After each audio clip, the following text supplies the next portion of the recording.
अबे हो मा, तू इकडे कायले लपून राहिलास? ते उभ्यानं पोलीस आलं, तुला गावभर पाहून राहिलं.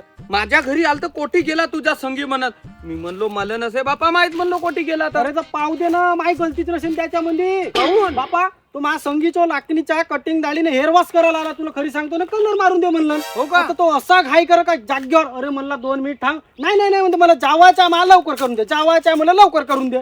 मग त्याला पटणारी खुर्चीवर बसवलं आणि त्याची कटिंग दाढीने कलर मारून दिलो. तो म्हणतो कलर मारून दे, मला जावायचा लवकर करून दे, जावायचा लवकर करून दे. अबे म्हणला 2 मिनिटं थांब. ते हेअर ड्रायर त्याच्या कलर मारवायला जातच होतो, ते बंदच झाली. मग मला दिमाग सुचला. मी म्हणलो आमचा सलाप आहे, म्हणलो ती तपणीमध्ये जाऊन बस म्हणतो. मग मी स्वतःच बोलवायला येतो म्हणून त्याला. अरे बया मी कटिंग दाढीमध्ये व्यस्त राहिलो का नाही, 2 तासानं वर गेलो का.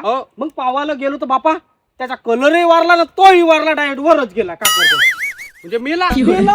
आता माय कोणती गलती आहे सांग बरं. त्यानंच म्हणलं का लवकर माय कलर वारल्या पाहिजे, सांग बरं. आता ते नाही का पोलिसवाला मामा फटाका फोडतो, का करतो तू सांग. आणि त्याला वर जावायचं होतं तर गेलाच ना लवकर. तो कोणती गलती तू सांग ना. त्याची इच्छा पूर्ण झाली. त्याची इच्छा पुरी झाली. हो